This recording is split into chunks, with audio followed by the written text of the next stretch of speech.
The tech companies are trying to, and before Musk on Twitter they're trying to use massive power, massive ability to shape the narrative to enforce orthodoxy and to marginalize dissenting views. And so the orthodoxy they want is not your values or my values. I can tell you that right now. And so you know and you see it. And so this was one thing. They're talking about Hunter Biden, but there's 100 other examples that they're going to be able to show, and how they marginalized people that were speaking the truth on COVID was really, really damaging. And it ended up killing people because people would tell the truth and they would get deplatformed on Twitter. We're also going to be doing some stuff because I have a Surgeon General in Florida, Dr. Joseph Latipo, who's been really, really strong of just fighting back against the narrative and the phony things that people are trying to do and focus on the evidence. And so, we are going to work to hold these manufacturers accountable for this mRNA, because they said there was no side effects, and we know that there have been a lot. And so we did a study in Florida, and you saw an 86% increase in cardiac related activity from people 18 to 39 from mRNA shots. And so we're going to be doing some stuff to bring accountability there, because I think it's just something where we wouldn't let them mandate on you in Florida. We said, no, because like Orange County wanted to fire firefighters, Gainesville wanted to fire people, but even the corporations like Disney wanted to fire. So we said no across the board. So everybody had the ability to opt out of anything they were trying to impose on you. But there are other people around the country that got forced to take this. And then what? They're not allowed to sue or get any type of recourse when this is not something that they wanted to do. So this is something that we're going to lead on in Florida. So we're going to have probably some announcements over the next 3 or 4 weeks on that.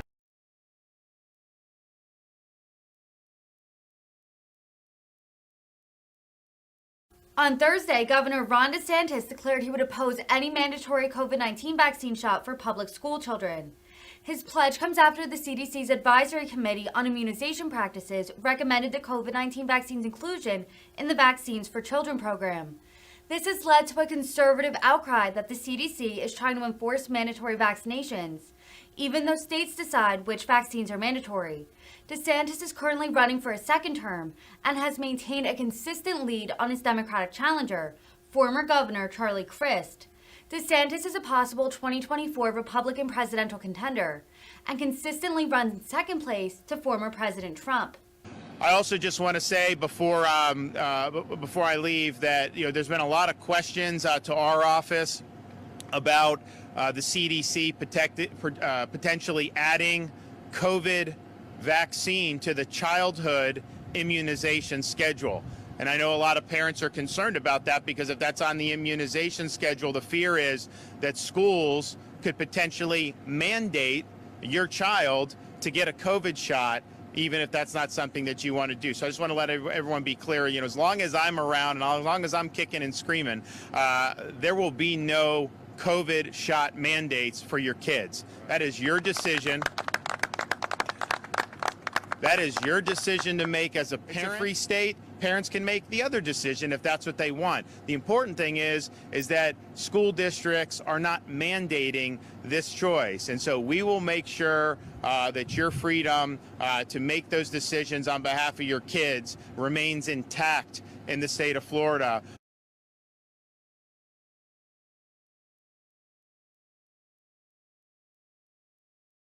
So our Department of Health has been very clear, the risks outweigh the benefits, and we recommend against. That's not the same as banning it. I mean, people can access it if they want to, and parents can do. But if you look at when they were doing the hearing, you had one physician say, parents are really, really frightened. Like, we know that the risk is low. We're not sure how this is going to work, but parents are really frightened about COVID for their kids. And which I would say is, why would they be frightened about it? It's because of media hysteria. It's because of a lot of misinformation.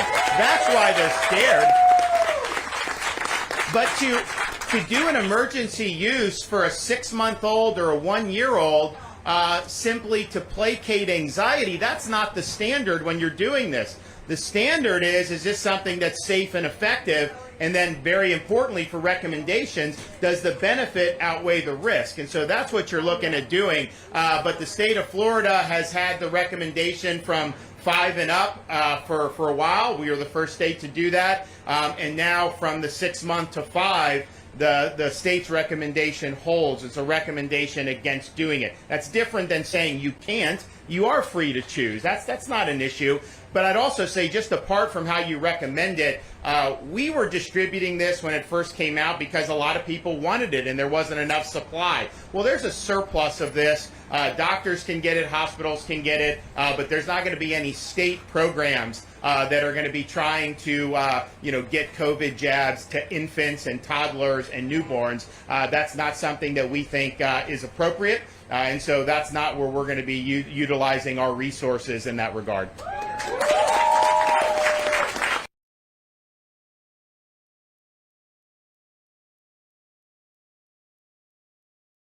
Florida health leaders are casting doubt on what the CDC calls our best defense against COVID-19. Surgeon General Dr. Joseph Ladapo announced Florida will be the first state to recommend against vaccines for healthy children. Yeah, we asked Governor Ron DeSantis to clarify what that means for Floridians. It's not saying to tell them to do this in like a broad way of saying this is never good for anybody. No, not at all. But when you have very low risk people, there's not been clinical support that this is really moving the needle. I want to remind you, these are recommendations. The CDC says COVID-19 ranks as one of the top 10 causes of death for children ages 5 to 11. It says the benefits of the vaccine for children outweigh the risks. CDC says no serious safety concerns were identified when thousands of children participated in clinical trials for that vaccine. White House Press Secretary Jen Psaki endorsed the vaccines on Monday. Let me just note that we know the science, we know the data, and what works, and what the most effective steps are in protecting people of a range of ages from hospitalization and even death. Children in Florida have the lowest vaccination rates compared to other states, so let's take a deeper dive here. According to the most recent weekly report from the state, only 22% of children who are ages 5 to 11 have received a vaccine. The rate nearly triples to 60% in ages 12 to 19, but that's still the second lowest rate. The age groups with the highest vaccination rates are people who are 60 and older. Students in Hillsborough County returning to school after a long weekend with new COVID guidelines, too. Students and staff who get COVID will be allowed to return to school 6 days after showing symptoms, or if they don't have symptoms, 6 days after testing positive. That is, as long as they don't have a fever the day before. This matches the state's guidelines, too.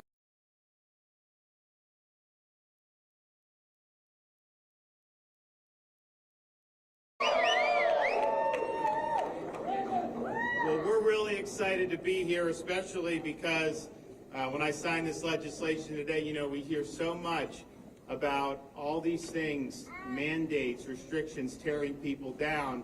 Today, we lift people up. We provide protections for people. No nurse, no firefighter, no police officer, no trucker, no anybody should lose their job because of these COVID jabs. And that's what we're doing. We're making sure that people have a right to earn a living, people have a right to have protections in their place of employment, and that parents have protections to be able to direct the upbringing of their kids. And if you look at what we're doing today, Florida is leading. This is the strongest piece of legislation that's been enacted anywhere in the country in this regard, and we're awfully proud to be able to do it here today at Brandon Honda. I want to thank the Florida legislature. We have we've got our Florida, a number of legislators here, so I want to thank all of them, Speaker Chris Sprowls and Senate President Wilton Simpson. We also have Senator Burgess and Representatives Mazzullo, Grawl, and I think I saw Jackie Toledo. I saw Representative Zika and Lawrence McClure, and I think is Beltran here. I don't know if I saw him. So thank you guys.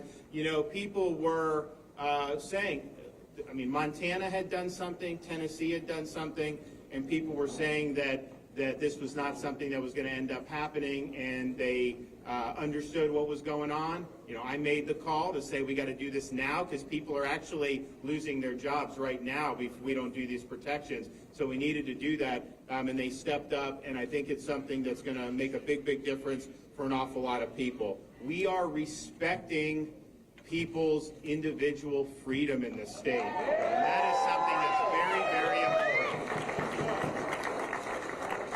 And ultimately, I don't know how it ever came to this point, but at the end of the day, even Fauci, all these people would always say, no mandate, and then now they're saying you shouldn't be able to even work if you don't do that. Some people say kids shouldn't even be able to go to school, and this has gotten so far out of whack.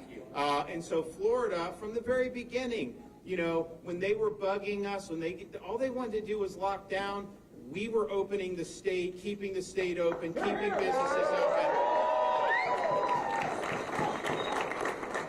When they would criticize us because we actually wanted to have our kids in school in person, and they said you can't have kids in school, and we did it, and we led on that. And we've led on a number of things. Most recently, we led on providing early treatment options for people with monoclonal antibody. It was a huge success. And you know, they don't want to tell you this, but Florida for like almost a month has been either the lowest or one of the lowest COVID in the entire country. And that's just a fact. You see it surging in other parts. The corporate media, they don't like it when it surges in other parts. They only like it when it surges in places that they don't like. And so I don't know if they're even going to cover that, but I see it happening, and it was something that was obviously predictable. And honestly, if they would do a halfway decent job of actually telling people there were these treatments, we'd probably be able to save a lot more people in other parts of the country. But we are, so we're proud of leading. We're proud of standing up for people's rights. What we're doing here in the legislation, I mean, you know, I've been dealing with the firefighters, police, all that. That is totally off the table for anything to be done with any of those first responders or anything. So I thought that was really important. I mean, they have these folks working the whole time, and they're out doing all the stuff that a lot of other people didn't want to do.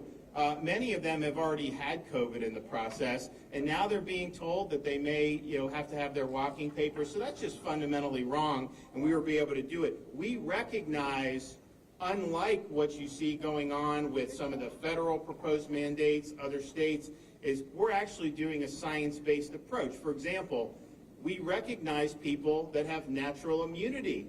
You have natural immunity.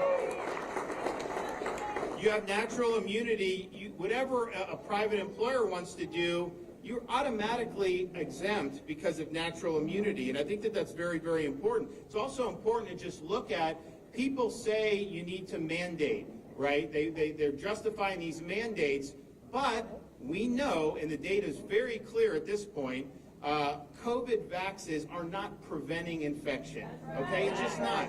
Gibraltar is the most vaccinated country on earth. They just locked down their Christmas celebrations. They're not doing it. Ireland has 90+% adults vaccinated. They're reimposing restrictions because you're seeing surges. And so, look, that's just what the data tells us. So to say it should be mandated when you can still get it, this is a personal choice. And so that's what we're doing, and that's the science-based approach to say that this should be a personal choice. The other issue is, you know, I said a week or two ago, I said, OSHA's putting out this rule.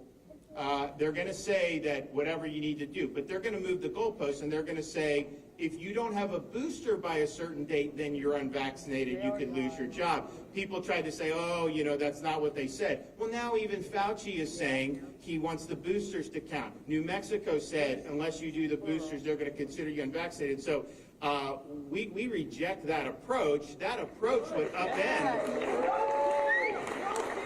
That would upend a lot of people's jobs. I can tell you that right now. And so we are happy to be able to do that. And I look about Ashley Moody, Attorney General, is going to speak in a minute. The state of Florida we have filed a lawsuit. So we're already challenging the OSHA lawsuit. That's now been consolidated in the Sixth Circuit Court of Appeals. And look, there's a lot of different things that happen legally on these things, but I can tell you this, the ultimate result of that OSHA lawsuit in the Sixth Circuit is that thing is going to crash and burn. It's going down.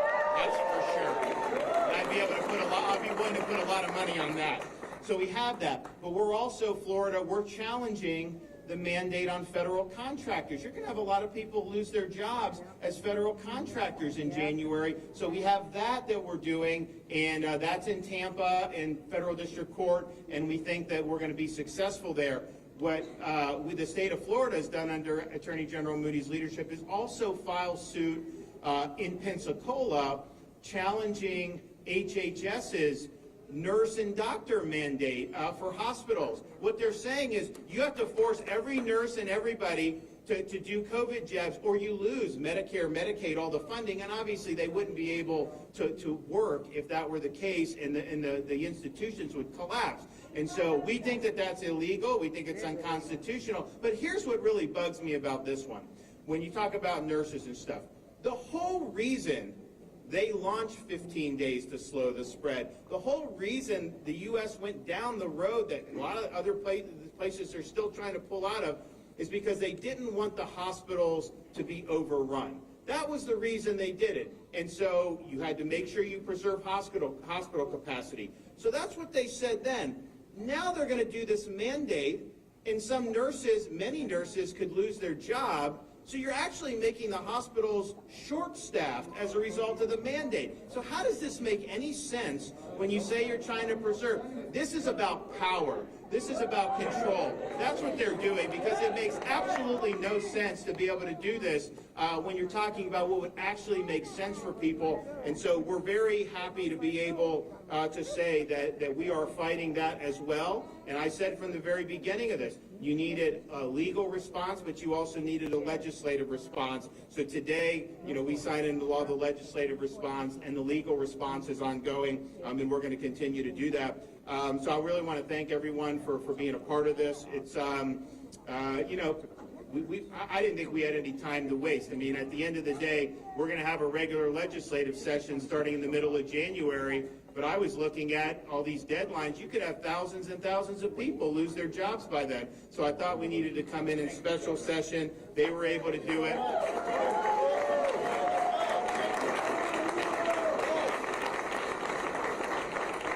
Last thing I wanted to see was all these families in Florida over the holidays not knowing whether they were going to have a job when they came out on the other end of the holidays when we had the New Year. So now we have protections. I think it's something that's going to be very, very good, and I think it's going to make a big difference for everybody involved. So thanks to everybody who spoke out. Thanks to the legislature. We're going to hear from a few folks, and then I'm going to sign the bills into law. So we have with us, actually from right around the corner here, our Attorney General, Ashley Moody. An incredible personal honor to be here today in my home county, right here in Brandon, Florida, that has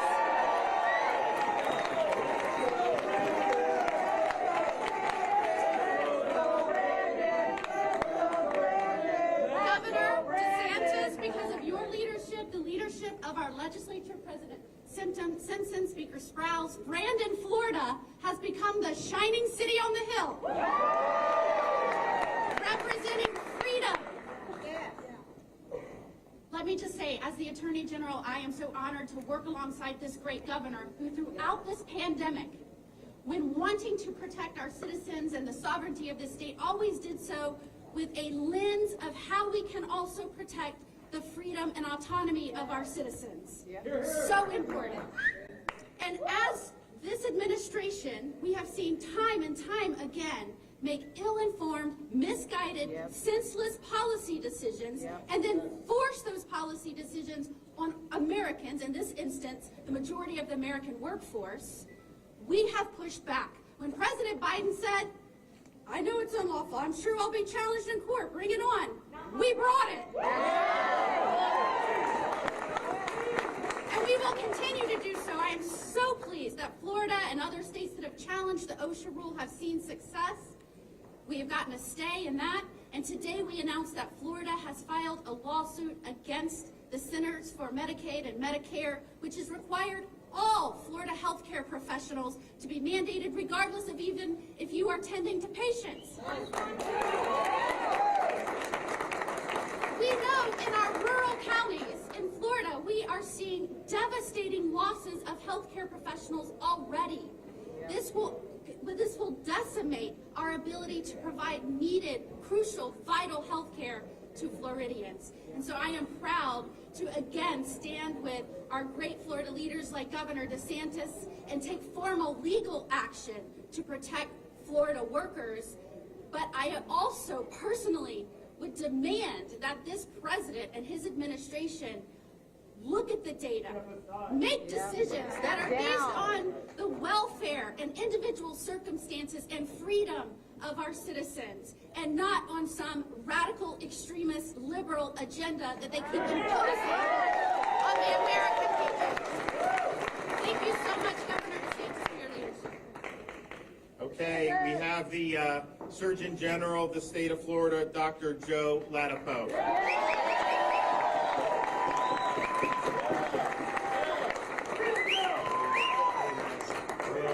Hey guys. So, I'd like for people to really take in how important what the Florida lawmakers under the leadership of Governor DeSantis have done. It's actually, it's incredibly important. You know, we've had a period of time over the past year and a half where, we've had medical hegemony, right? We've had the medical field impose on people's ability to educate their children, to work and choose the conditions under which they work, to even open their businesses, or even to move around their communities, right? Like that's not normal. And unfortunately, we've had leadership that's tried to normalize that. So the stand that Governor DeSantis has taken and has been, supported fully by Senator Wilson and, Senator Simpson and Representative Sprouls is it's so important. It also serves as an example to other states in the country, because a lot of people are struggling with this in terms of finding the balance here between trying to provide some protection against this health threat, but also keep life going, and keep the things that are important to life, that make life meaningful, going. So I want people to recognize how important this is. The other thing that is that's worth noting that's related to that is this that I love about this legislation is that it completely pushes back against this belief that some of our leadership has been trying to put forward, that you don't control your body,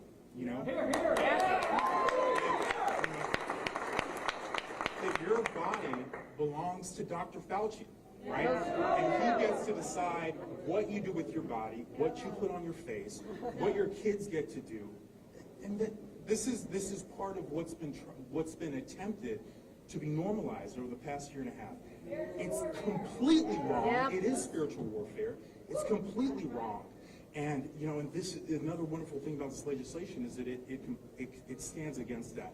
You control your body. It doesn't matter how many times they try and tell you that you don't get to make that decision. Yeah. It is your body. God gave it to you. It's your body. And then the last thing I'll say is that the other really wonderful thing about this legislation is that it brings us back to the data. So this campaign, this relentless campaign to keep children in this country in masks, and now potentially with a mandate for a vaccine that has not been shown to improve any child's health, by the way, right? Same thing for the mask. There's no evidence that they actually improve the health of children. So we're back to the data. It's now law in Florida, and it's again another example of something that other states can look at. There is no data that shows an improvement of health with these mask mandates for children. Zip, there's nothing. And it should stop. It's completely divisive. It doesn't help kids. It should end. So, all right. Okay, thanks, guys.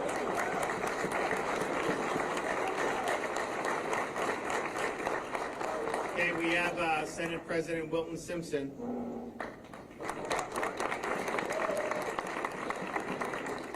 I just want to thank the governor from the very beginning. I served on one of the reopening committees. The governor and us decided that very quickly that we were not going to lock Florida down. We wanted to give people opportunities. And knowing that from a lockdown state, all the problems that would have happened, right? The additional mental health problems we'd have had, the domestic violence we would have had, the child abuse that would have went on. We knew that locking down was not an issue in the state of Florida. Freedom was going to ring. But then let's tell a story about how we got to where we are today.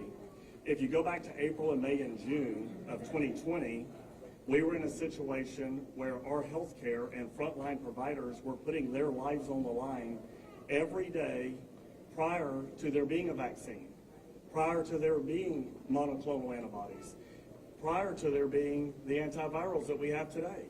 All of that was happening. And we really cherish them. We call them heroes. They are heroes. And guess what? 6 months later, 7 months later, because of President Trump's work through Operation Warp Speed, we had a vaccine for the first time. Within a month or so of that, we had monoclonal antibodies. We had the opportunity for options with the same similar efficacies. And today we have antivirals. So now that same nursing force that took us from April of 2020 till November of now 21, now we're saying thank you, but we don't respect your private individual rights any longer. Thank you for getting us through the tragedy. Thank you for putting your families at risk, but now we're going to put your family at risk. And we're not going to do that in the state of Florida. We are not going to do those unconstitutional mandates that are coming down from the federal government. We have an attorney general that's not going to stand for it. We have a legislature that's not going to stand for it. And we have a governor that's been leading us through this the whole time. So, Governor, thank you for your leadership and thank you for being here.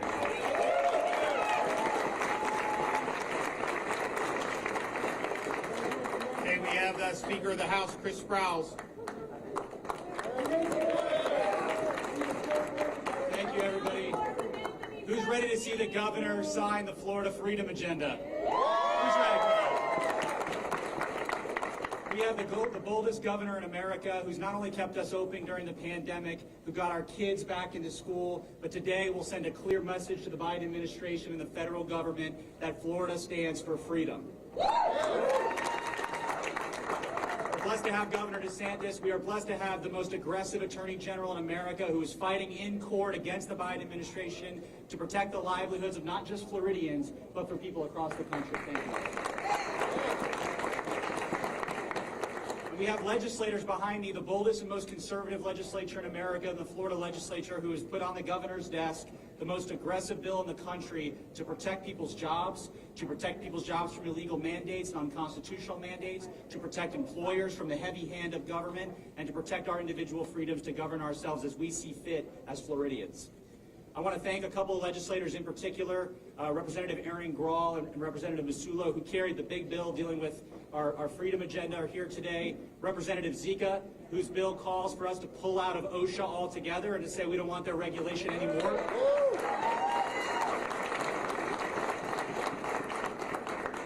And Representative Andrade, who took an antiquated piece of statute and took it off the books, dealing with allowing government to do forced vaccinations that will no longer be in Florida law anymore after today. And the reality is, if you would have asked me 6 months ago if I would have thought that was necessary, like the governor and others, I would have said, no, of course not. Nobody would do something like that. Nobody would want to force people to do something they don't want to do, especially after all of these heroes, the police officers, the firefighters, the nurses, the people who took care of our grandparents in nursing homes, all of those people, nobody would force them to do that. But then it happened. And then the governor and the legislature and the attorney general went into action. And I want to talk about her lawsuit just a little bit today, because some people who might not be in the healthcare industry don't know how important it really is. If we don't win that lawsuit, if our law isn't followed here in the state of Florida, there will be nurses who will leave. And not an insignificant number. If 5% of nurses or healthcare or clinical staff walk off the job, which is a real estimate, we will have a significant healthcare issue in our state. I spoke to nursing homes this morning who estimate that between 5% and 10% of their workforce will leave. These are people who take care of our parents, they take care of our loved ones, they take care of our grandparents. We need them on the job making sure that they're taken care of.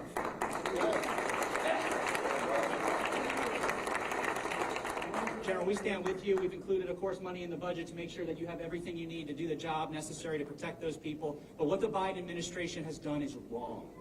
It is wrong. Regardless of how you feel about what we're going to do today on this bill, we should care if nurses walk off the job. We should care about our firefighters. We should care about our police officers. We should care about our nurses. And today, the Florida Freedom Agenda signed by Governor DeSantis will protect that. I thank you, Governor. I want to thank my good friend, Senate President Wilton Simpson. Without him and his leadership in the Florida Senate, the House and Senate wouldn't have got together as quickly and as efficiently as we did this week. Thank you, Mr. President. Thank you, Governor. Appreciate it.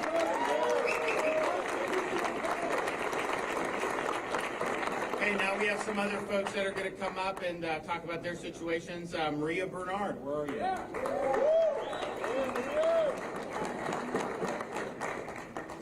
Good afternoon, Governor DeSantis. Thank you for this opportunity. I appreciate it. Just 3 months ago, I was facing termination from the job I've held for 17 years. 599 Orange County Fire Rescue employees did not comply with the vaccine mandate before the initial deadline. A few days later, the mayor claimed it was never his intent to terminate anyone, but he would have us continue to stay masked while on duty, be subject to weekly testing, and receive disciplinary action for not complying to his terms. Only the unvaccinated were tested, and the non-compliant received their discipline. A few weeks later, Orange County's local state of emergency is lifted, and the testing stopped. Then just this week, employees were advised they no longer are required to wear a mask while on Orange County property. My point being, what are these mandates truly about? A few months ago, county employees were deemed to be a threat to the workplace and the community, and now we can all resume as normal. The bills that the governor will sign today mark a great accomplishment in preserving our freedom. My hope is this will set a precedent that will help all states and all employees, regardless if they are in the private or the public sector. Yes. Not one person in this world should be forced to make a decision that strips them of their God-given freedoms or their livelihood. Yes. Yes. The right to work is the right to live. Yes. I'm hopeful as others follow the governor's lead, the division across this nation will dissipate. We will no longer concern ourselves of another person's medical status or the medical decisions that they make for themselves. Thank you, Governor, and all those involved who took time to listen to the words of firefighters, healthcare workers, and hardworking Floridians across the state. You refused to make this battle about politics, and you stood up for what is right. When few would listen to the unlawful abuse of power that employers were mandating on their hardworking employees, you listened, along with others who stood up and acted to pass legislation to protect our freedoms. Myself and countless other employees are grateful we can start to focus on our lives again, and hope we never revisit this situation. Thank you for allowing us to continue doing what we are highly trained to do and love, and that is working and serving our community and providing for our families. Thank you for helping us hold the red line against those who threatened our freedom of choice.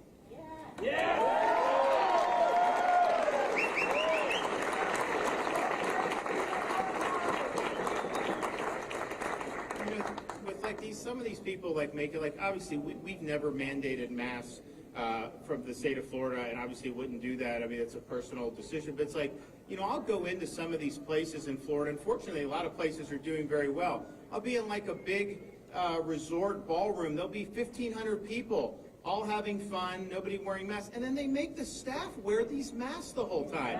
And I'm thinking to myself, that's not treating those people well. I look around other places where they make the staff wear masks when nobody else is doing it. Now tell me how it makes sense. If you have 1,500 people sitting there having a good time, eating, drinking, dancing, having 12 servers with masks, is that really making a difference? And so I just think we need to say, look, this is not mandated. These are what these businesses are doing. But have some compassion for their comfort level. And if this is just for theater, that is not the appropriate thing to do to these employees, and they should be able to breathe.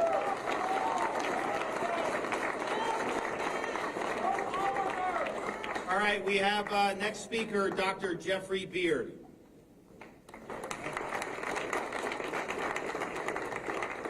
Good morning. First of all, I'd like to thank Governor DeSantis, Speaker Sprouse, Senate President Simpson, and my own state representatives, Alex Andrade and Jerry Williamson. My name is Jeff Beard. I am a husband, father of 11, and I'm an emergency medicine physician. Until this past Saturday, I was the director of one of the few pediatric ERs in the Panhandle of Florida. Effective 7 a.m. last Saturday, after 12 years of service in my same hospital, I was suspended from my job due to my inability to comply with the health system's corporate mandate. Anti-American. My exemptions were denied despite my sincerely held religious convictions. Like many others, I worked through the entire pandemic, having had and recovered from COVID, and I continue to maintain positive antibody titers. This confirms my natural immunity to the virus. This week, the state of Florida was at a critical point in its history. I want to thank Governor DeSantis, the Florida House, the Florida Senate for their work in this special session to ensure religious and medical freedom for all Floridians, protecting jobs and the rights of thousands of tireless medical providers, employers, employees, and students. Governor, Thank you for what you do. Governor,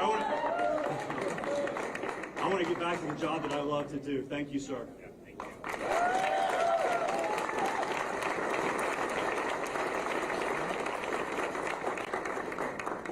Okay, from the nursing profession, Kate Johnson.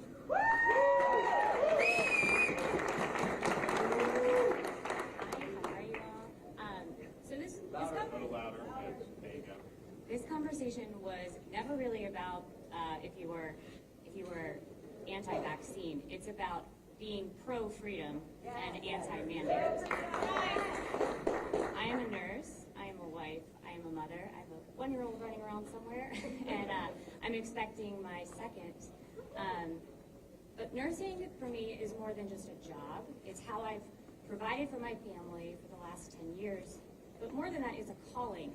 And to have bureaucrats sit in an office somewhere and decide that they can strip me of my calling in life because of an inability to comply with their whims and wishes is unconstitutional, it's unjust, and it is wrong.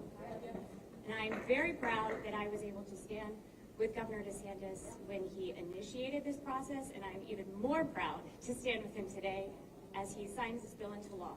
It means so much that we have people who are willing to stand up and fight with us, fight for us. We have voices.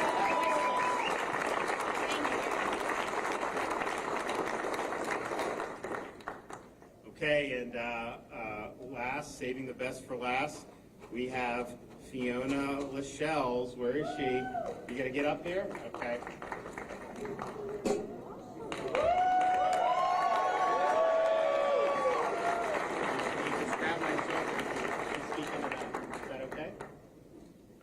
Story.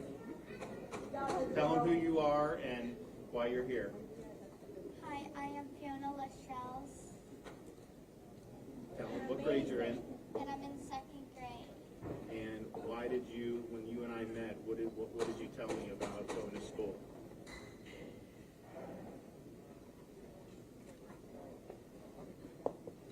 I wasn't going to school because I was getting suspended for not wearing a mask. We love you. We love you, girl. Tell them about the mask and what you didn't like about it. I didn't like the masks because you have germs on your hands, and then you touch it, and you put it on your face, and you breathe in all those germs. Right. So now, since you started telling your story, they haven't made you wear a mask lately, right? Yeah. And now, does that make you happy? Yes. Yeah.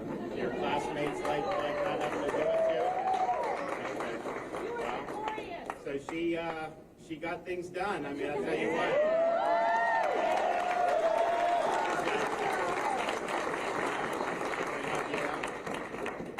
Baby girl, you're smarter than half the country. Okay, so we're gonna do the make it official here. I don't know which one is which, so hopefully we make some sense into it. You gotta stand here because I'm gonna hand you. Okay. All right. So this one is the. There was an old provision of law from like 20 years ago that said the Surgeon General can forcibly vaccinate people some people thought that we had done that when we banned the vaccine passports. That's not true at all. But nevertheless, we saw it. We're like, why would that be in there? And so this bill basically takes that off the books. I think they put it in there after 9/11 and anthrax scares or whatever. But at the end of the day, it's not appropriate in the state of Florida. And so we're taking that off. Take it off. We want it all back.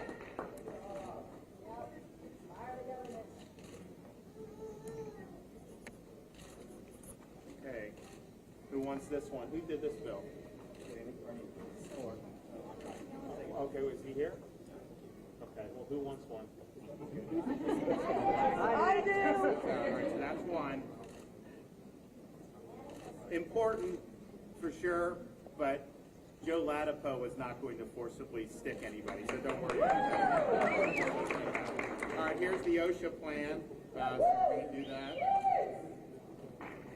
You know, OSHA, you read this, it's 500 pages, and they actually explicitly reject immunity through prior infection, even though we have all this evidence. And so you wonder if that's how they're doing that, what else may they be doing, you know, based off junk science or ideology? And it was not a very impressive display from OSHA.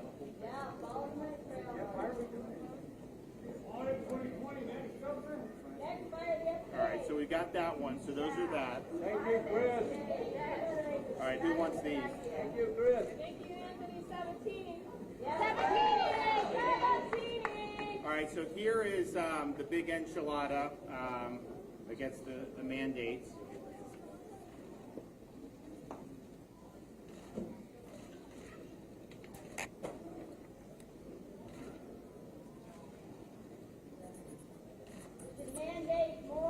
All right, here we go. So that's the big one. So this is technical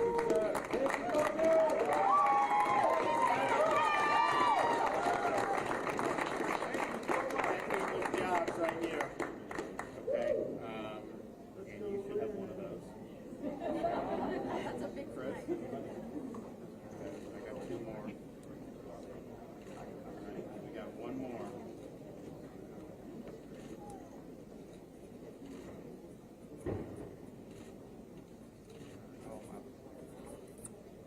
That's done too. Anyone else? Two more. Okay, so we've got, so I'll tell you what. I'm going to hold that. Thanks for being a real leader. Can you? Yes, thank you. Thank you for everything. Got that for a couple of weeks' work.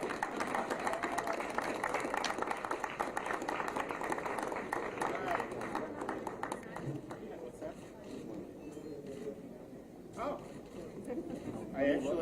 I dated it, but I didn't sign it. Okay. It's because I started railing against it. Thank you.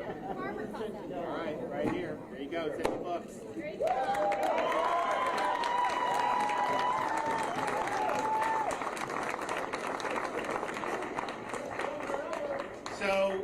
So thanks. I think it's we were at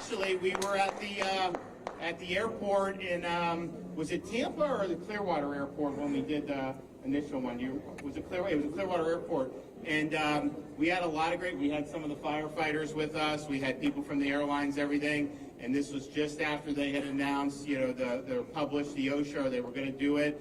And we said that there's times you need to stand up and you need to make your voice heard.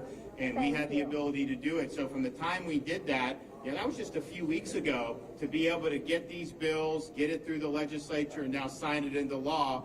You know, this stuff doesn't just happen overnight. That's a very, very quick response. So I'm proud that we were able to do that. And at the end of the day, nobody in Florida should be losing their job over these jabs. We want people to be able to work. We want people to be able to provide for their families. We want people to be able to have livelihoods. And that's just the way it's going to be in this state. And we're going to stand by all these folks, and we're going to make sure that they have the ability to make the best decisions for themselves. So great job. Thank you. And we can take a couple questions. Governor, it's obvious to a lot of the people in the crowd that they believe you chose Brandon because of the thing that goes around on certain websites. Is this why you came to Brandon, because of the trolling of the Biden administration? So I think that Brandon, Florida is a great American city. I think the people here are fantastic. can tell you,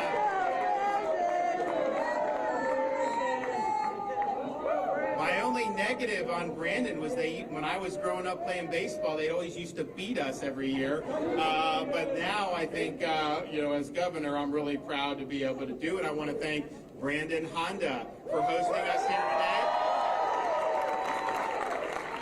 And we're proud to be able to make a stand for freedom in Brandon, Florida. Governor, you once mentioned that the Biden administration's policies, you put these into law, you believe these are bad for Floridians. But cities like Tampa and St. Pete have tried to make policies you've made that they think are bad for them. Why is it okay for you to violate the conservative tenet of home rule, but it's bad when the Biden So first of all, this idea that somehow conservatism is about like local school boards. It's the United States of America, not the United School Boards or County Commissions of America. So the states are the primary vehicles to protect people's freedoms, their health, their safety, their welfare in our constitutional system. What Biden is doing is not constitutional. There has never been a federal vaccine mandate imposed on the general public. I hear people talk about, they do things in the military. Yeah, when I was in the military, they used to give me all kind of stuff. Honestly, I wish I would have thought a little bit, but I mean, whatever it was. But that's much different than regulating the military and then imposing it on civilians in society. It's never been done before. They don't have the power to do it. There's no federal police power. States have the federal police power. So that's from a constitutional perspective, it is worlds apart. Now, some people say, hey, these local governments wanted to lock down businesses. They wanted to force mandates. They wanted to keep the kids locked out of school. Yeah, you're damn right I overruled them on that because they were wrong. And the fact of the matter is, you don't have the right to do wrong. And if I had not stepped in last year and made sure that these local governments couldn't lock you down, couldn't mandate, we wouldn't let them fine. We had kids in school last year because of me, not because of them. And that's just the bottom line. And so people can say, is it the job of somebody that's elected to look out for the liberties of everyone in the state? Or do you just say, hey, if someone's violating your freedom, we shouldn't do anything? The fact of the matter is, if we would have let them lock the kids out of school last year, we would have paid the piper on that for years and years in this state. If we had let them lock down businesses and restrict and do all that, we would have one of the highest unemployment rates in the country. So we had to stand out for people's liberties, their livelihoods, their right to work, people's right to own a business, and it was the right thing to do. But what Biden is doing, he does not have he even admitted he doesn't have the authority to do it. Psaki admitted that they don't have the authority to do it. And in fact, even 6 months ago, they were all saying, of course you never mandate. Of course you never mandate. And so the question is, do we actually have a constitution that constrains people like Biden, or is it just when he loses patience, he can do whatever the hell he wants to? No, I'll take the Constitution. Thank you very much. What is the argument to those who may have objected to this particular special session, saying that it was possibly a waste of taxpayers' money? What is your answer to those who object to that? So there are deadlines taking effect very soon where people were going to lose their jobs. If we had waited till the regular session, we would have had thousands and thousands of Floridians lose their jobs over heavy-handed mandates. And so, to me, if you think saving people's jobs is a waste of taxpayer money, heck, that's like page 3 of the governor's manual to save people's jobs. I mean, so what we did was the right thing to do. I wish there were no impending deadlines. I wish that no one was in danger. Then, yeah, we would have waited until the regular session. But the fact is, we had people. And here's the thing. I travel the state a lot. I talk to people. And these are people, they don't even know I'm showing up place, they'll come up. And I can tell you, for the last month and a half, the number one issue that I had people come up to me, and they're very quiet about it, almost apologetic, because, it doesn't fit the narrative to be concerned about these mandates and the way it is. And a lot of the folks aren't viewed sympathetically by people, certainly by like the CNNs of the world. They come up to me and they say, I've been working this whole time. I'm just worried. They say by December 4th, if I don't do this, I'm due. But here's what happened. And they tell me their situation. Most of them have already had COVID and have that. Others just, they don't think it's the right. So the bottom line is, I don't want them to lose their job, but that's what was going on. And so, you know, we could have, look, I could have very easily just said, hey, it's all Biden's fault. These companies are doing it. It's private. It's not me. I'm not personally mandating it on anyone. So whatever. I could have washed my hands of it and said, you know what? It's their fault. They're their fault. But that's not leadership. Leadership means you get in there and you do what you can to stand by people. That's exactly what we did today. That's exactly what we're going to continue to do. And yes, this was something that was really big, and we're going to obviously glad that people are going to be able to have some protection. But we also have other stuff that we're going to be doing next year. And these guys in the legislature go up there. They have to work very hard, and we make sure that we get our money's worth on all that. So thanks, everybody. God bless you guys, and we appreciate it.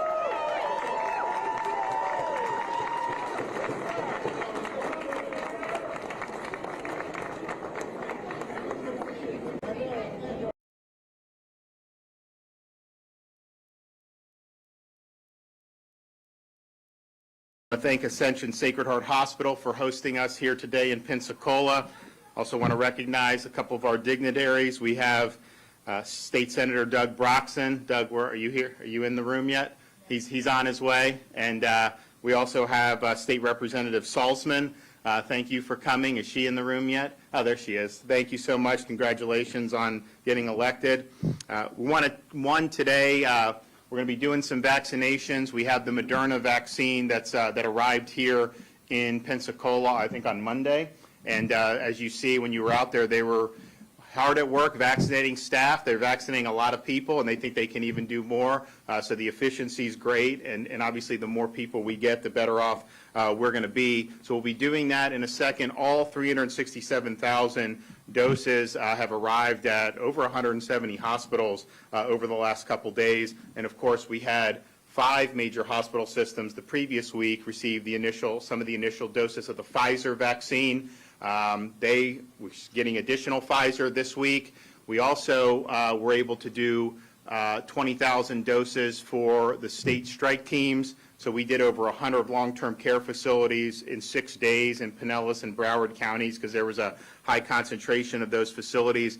We also have CVS and Walgreens are actively pursuing and vaccinating seniors and staff of long-term care facilities. That's been their mission that they've been contracted with the federal government. So there's a lot of great things going on, a lot of hope, a lot of optimism, and I think that's a good thing going into a new year.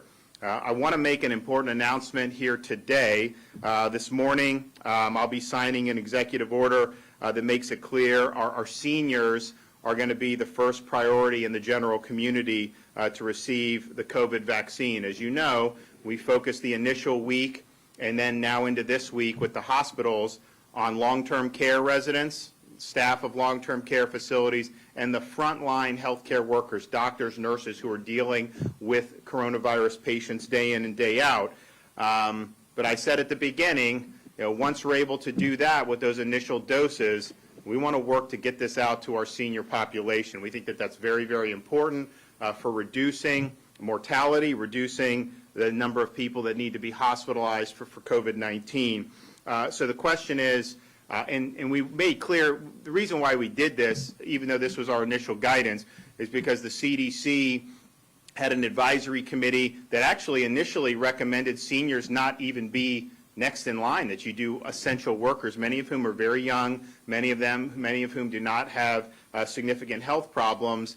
And I think that would have been a huge mistake. It would have increased mortality for sure compared to what would have been done. They've now said, well, you should do essential workers and 75 and up at the same time. The problem is people that are 73, 74 would be in the back of the line for a young 21-year-old worker who's considered, quote, essential. That doesn't, I think, make sense. And so for us in Florida, we're making clear in this executive order that our first priority for the general population, once the nurses, the doctors, and the long-term care facilities are done, is to vaccinate people 65 and up. And that's going to be clear in the order. We also say for hospitals, regardless of age, if there's somebody that is extremely vulnerable to COVID, then obviously you use your medical judgment on that. So if you have a cancer patient or something, of course we want to give hospitals the ability to do it. But the broad outreach for the community is going to be our 65 and plus population. So this means that our healthcare providers, whether it's hospital systems or the state, the county health departments throughout the state of Florida, they have the guidance about the way forward, particularly once we get through the frontline healthcare workers. Most hospitals, as I mentioned, have received either Pfizer or Moderna at this point.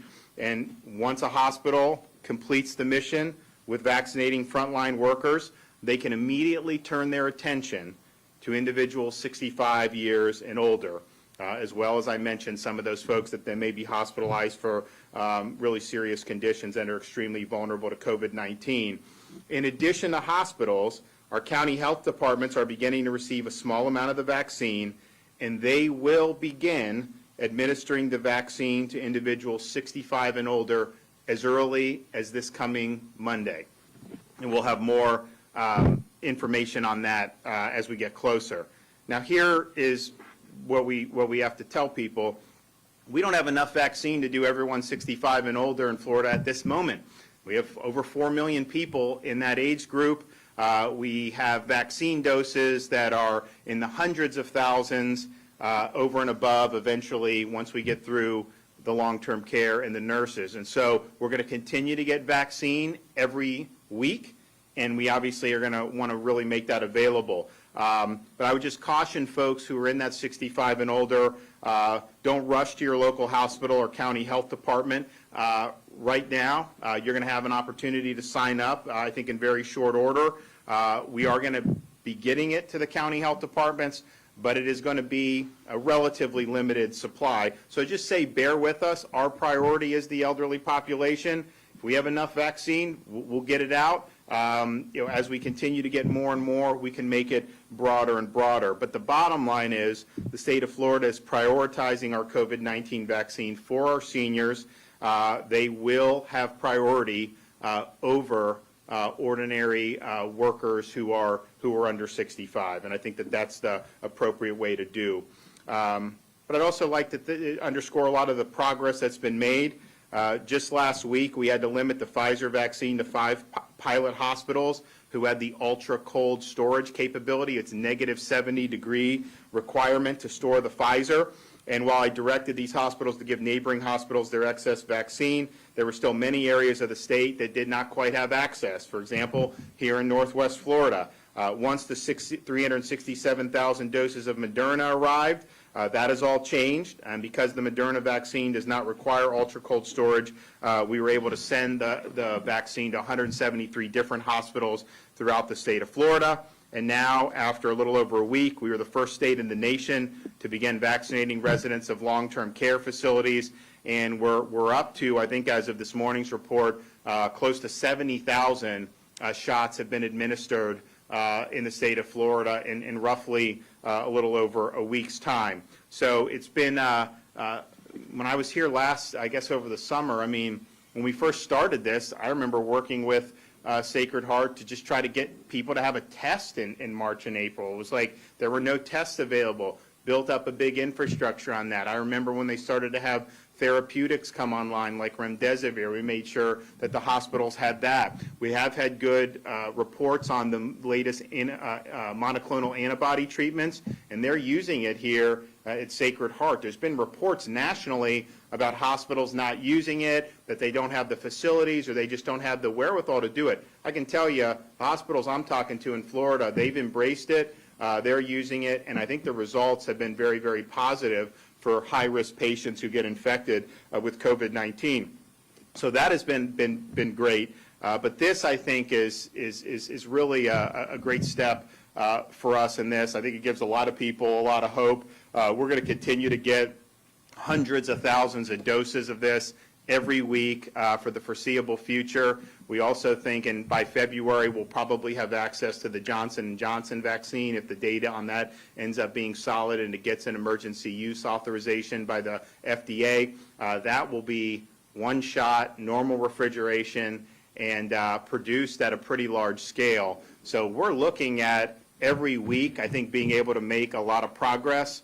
And hopefully, by the time we get into February, you're going to start to see not just Pfizer, not just Moderna, but maybe the Johnson & Johnson, and really have this thing start to get out broader, even beyond our 65 and plus population. But we're going to be working very, very hard as we continue with the long-term care mission, working with CVS and Walgreens, as the hospitals continue with their mission to complete the vaccination of their ER docs, ICU nurses, all the people who are in close contact, that we work really, really hard to get it out to our 65 and up in the community. So Florida is going to be very, very clear on that. We are setting priorities. We're going where the risk is greatest and where we think the impact will be the most consequential. So I look forward to continue to working with everyone around the state over these coming weeks and continuing to provide this vaccine to all those who want it. And as more and more people have had it, more and more people have been interested in getting it. We're obviously not going to do any type of mandate in Florida, but I think people look, they see, and it's worked by and large, I think, very well for most people. So you're going to continue to see, I think, more and more people show an interest in this. So we're going to do. Are you going to say a few words, and then we'll go ahead and do our vaccinations here, so everyone can see that, and I'm happy to take a couple questions.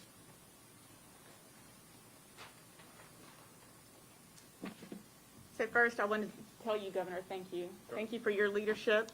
Thank you for helping us with the distribution of our vaccine.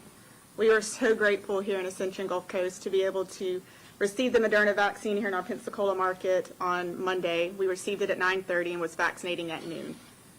Yesterday, just here in the Pensacola market, we vaccinated over 700 first healthcare workers, the phase 1A healthcare workers, the ones at the highest risk of caring for our COVID-19 patients.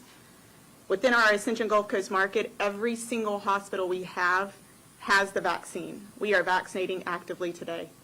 We have vaccinated close to, at the end of the day yesterday, close to 1,200 phase 1A healthcare workers.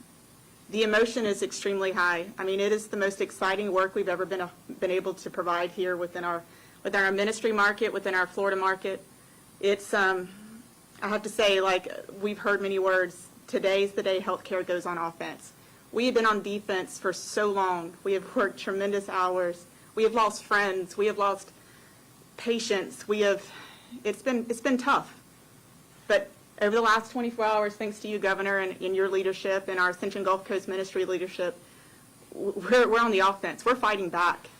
We are vaccinating. Our goal is to help with the vaccination of our community. Every community our hospital sits in, we're going to be there. We're going to help support every initiative we have to be able to fight this pandemic, to get us back to a little bit of normalcy in our life. It's been a great last 24 hours, so we appreciate all of your help, all of our Gulf Coast Ministry help. The one thing, though, with our vaccine coming to market, it's really important still that everybody still social distance, masking, washing your hands. I mean, even with the vaccine here, we don't need to let our guard down. We need to be able to help, get that message out to our friends, especially going to our Christmas time within our holiday. Everybody wants to celebrate and have a good time, which is great. I mean, we have things to be thankful now. We're thankful for the vaccine coming to market. We're thankful to be able to start moving into the next phase of this pandemic, which is hopefully to the end of this pandemic, and get our economy back to normal, get our healthcare workers to be able to spend more time at home with their families. This is a great day, but at the same time, still practicing social distancing, still wearing your mask, still ensuring that if you're sick, stay at home. Don't come to work, don't spread the virus until we're able to do our job and be able to vaccinate our community and be able to get ahead of this pandemic.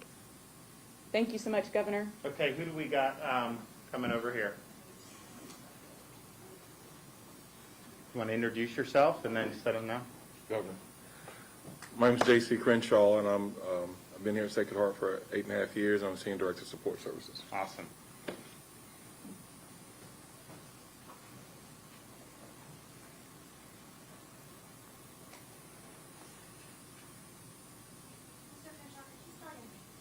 C-R-E-N-S-H-A-W. Yes, sir.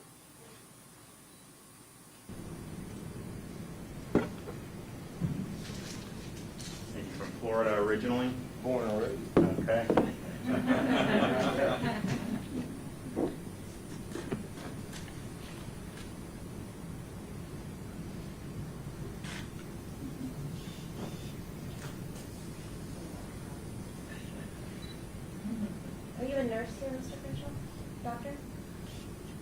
Preventative, but Senior Director of Support Services.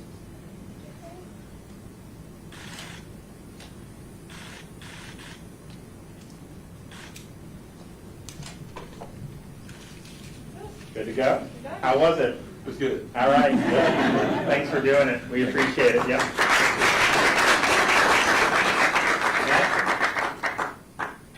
Introduce yourself. Hello, I'm Stephanie Booth. I'm a nurse manager here at Sacred Heart. I've been here for 5 years. Great. Now, before they do this, they're filling out forms and everything is locked and loaded? Yeah. And then do you guys give them the appointment to come back in if it's Moderna, I guess 28 days, or how are you doing that? We have an automated system that will help remind them for their 21-day or 28-day vaccine. So the Moderna is a 28-day, Pfizer's 21. Now you have a few days on each side, but so basically if they're getting vaccinated just before Christmas, you're looking at kind of that probably mid to late January timeframe. We'll have to go get their booster shot. Yeah, and Governor, also too, we do monitor all of our associates for 15 minutes in our observation area to ensure there's no reactions, Yep. and it's been very successful. Great. How was it? All right, thanks for doing it.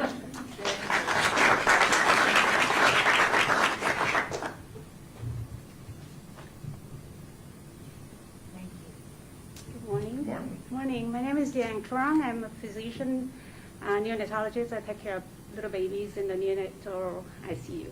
Great. All right.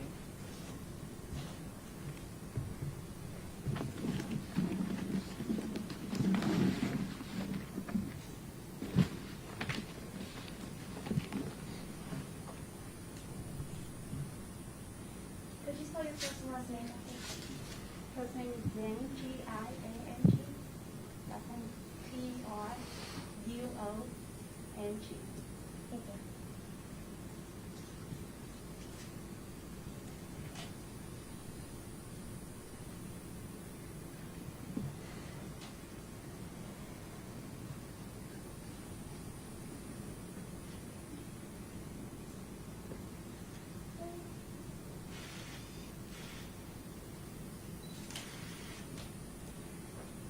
How was it? There we go. All right, thank you.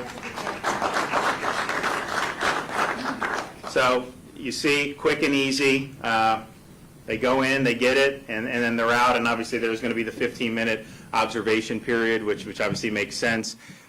They think that they've gone through a lot, as was mentioned, but they think they can do even more, particularly as we get out into the community. So that's going to be great. The first shot, most people have said, provides some protection before you even get the booster. So that in and of itself will make an impact in terms of reducing the severity of the disease burden. I also want to thank Ascension, Sacred Heart. There's going to be a need to go out into the community and not just have everyone come here. I mean, we have, I think Senator Broxson had mentioned, we have some folks who are very elderly who aren't in nursing homes, but they're doing home care, and they may not have the wherewithal. And so they're already working with the county health department. They're working with their folks to be able to go out and help those vulnerable individuals. And I think it's really going to require a team effort to make sure that we're getting it in the places that need it the most. So thanks everyone for all your hard work, really over these many, many months. But now we are, I think it was said, on offense, and this is a really important mission for our entire healthcare system here in the state of Florida, for the county health departments and everything in between, to be able to deliver this vaccine to the folks that want it. We saw the healthcare workers. We know the nursing homes are underway. And then the next step will be our 65 and plus population. So we look forward to be able to offer that to our senior citizens. With that, I could take a question or two. Governor, you said that you heard here today the importance of continuing to wear masks and social distancing. 2 weeks ago, you attended the Niceville High School football game where there was little social distancing. You weren't wearing masks. Most people in the crowd weren't wearing masks. How do you expect people to follow those rules and take this pandemic seriously when you yourself don't hear you following rules? Well, first of all, I've never put rules in for outdoor activity. I don't think that's not something I've advocated for. I think the outdoor transmission has been close to zero. We've seen that. And so we've typically tried to advise if you're in close contact, particularly in a poorly ventilated environment. And so there was really no inconsistency with anything I've said. President Trump this morning said that... Oh, does anyone else have any questions? Yes, ma'am. Some politicians this week have been falling under backlash for receiving the vaccine ahead of these other age groups, like you mentioned, 65 plus. What do you think about that, and is that impacting if and when you will receive the vaccine yourself? It has an impact because I made the decision very early. We're setting criteria, and I'm going to follow the criteria we set. It makes no sense for someone that's 42 to jump ahead of somebody that's 70 years old. I mean, you can look at the data on this. It's very clear. And so I want to make sure that if there's one dose here in Pensacola left for this week, I want it to go to an elderly. I don't want it to go to me. And I think that some of the folks, look, people got to do what they got to do. But I mean, for me, I don't think it's justifiable for me to go ahead in the line. And so we have a system. We want to get the elderly. And then at that point, as we get into the next, hopefully, phase where maybe we get the Johnson & Johnson and you have all this, and if that proves to be effective, which we hope it will be, then I think you have an opportunity for kind of the broader public to be able to do it. I think you're going to see a lot of law enforcement folks, not that they're high risk, but if you have an outbreak and you have 10 deputies that have to isolate, that hurts the force. Fire, I think you'll see teachers, I think you'll see some of these other workers in industry, some of people working for utilities, all this. I think there's going to be a lot of interest in getting it at that time, and we obviously want to be there and be able to provide support that we can, but in terms of elected officials jumping the line, you're not going to see that with me. President Trump said this morning that he might consider vetoing the stimulus bill that was passed last night that would give Americans $600 each, as well as a slew of other financial things. Would you support President Trump vetoing that bill? Do you think it's something that should be done, or do you think that Americans should get that relief? Well, I think it's hard to know when they write a 5,000-page bill, they publish it at, I think, 3 o'clock in the afternoon, and then they pass it at 9 at night. Now, I don't know about you all, but I can't read 5,000 pages in 6 hours. It just ain't going to happen. And so there was a lot of stuff tucked into that bill that it's going to take weeks for us to try to figure out. I've got people digging in to see what does it mean for Florida. We're going to have to spend probably the next 2 or 3 weeks going through that to try to do it. And so what I would say is, I mean, he's got to make the decisions he wants, but there could have been more relief targeted to people that have been hurt since the coronavirus started, and hurt a lot of it through government policies. I mean, some of these states are shut down. They've still had massive outbreaks, and yet they have all these people that have been out of work. In Florida, we've really tried to make sure people have the ability to earn a living. It's very important to do that. You can still mitigate and do things responsibly, but throwing people out of work just doesn't make sense. And so there was very little. I think the total amount of the payments was like 190 billion, and they're spending all this other money. They're sending money to Pakistan. They're sending money to all these things. This is a situation where our country has had problems. Let's address those problems, and I think it showed exactly why we need term limits for members of Congress, because they're not going to change the way they do business. They're going to continue doing it this way, and there's a lot of stuff in there I think that we need. I think people need relief. I think we need to have support for the vaccination programs on the COVID side. So yes. There was some stuff that's needed, but they got sidetracked. They put a lot of other stuff in there that really shouldn't have been, and I think it's because this is the way they do business. It's a few people in the leadership that jam this stuff through, and then we have to look as taxpayers and try to figure out whether this is something that is good or not. Could you at least have waited another year for Pakistan? Could we have just not sent all this money overseas, given all that the country's going through right now? And I think we could have done it. I'd like to see them support working folks more than they did in the bill. But when I was in Congress, I supported term limits because I understood the need for it. if we could end up moving in that direction, I think you'd see more responsiveness coming out of the Congress. And so it's disappointed there was a lot of that stuff in there. We're going to figure out whether this stuff, what it means for Florida. I know we've been looking through the transportation, we've been looking through some of these other things. So we'll be able to potentially make some announcements about how we're going to deal with this if he does, in fact, sign the bill. Obviously, it passed with a very big margin, so whether a veto would be effective or not, I mean, I don't know. They'd have to look at the numbers on that. But passing bills without reading it, that's not the way you should do business, and I think it was kind of sad to see just the way it was going. We've been waiting for a bill since June. We thought we'd get something in June, then July, then they broke for August recess. Then we said, okay, they got to get something done before the election, right? They didn't do anything for the election. Obviously, there was political reasons why they didn't do that, particularly Nancy Pelosi saying she didn't want to do it then. And then we thought, okay, maybe they'll do something right after the election. No, we're right on the eve of Christmas now, so they've really had 6 months to think about this, and to do it in that way with 6 months, it was disappointing. But we'll make the best out of it in Florida, no matter what happens. And we're happy to say we've been really responsible with our budget situation. We're going to be able, I think, to continue a lot of the progress we've made. I mean, I've had to make tough choices early on with some of the budget vetoes, but we really believe that we're going to be in good fiscal shape in the years ahead. Thanks, everybody.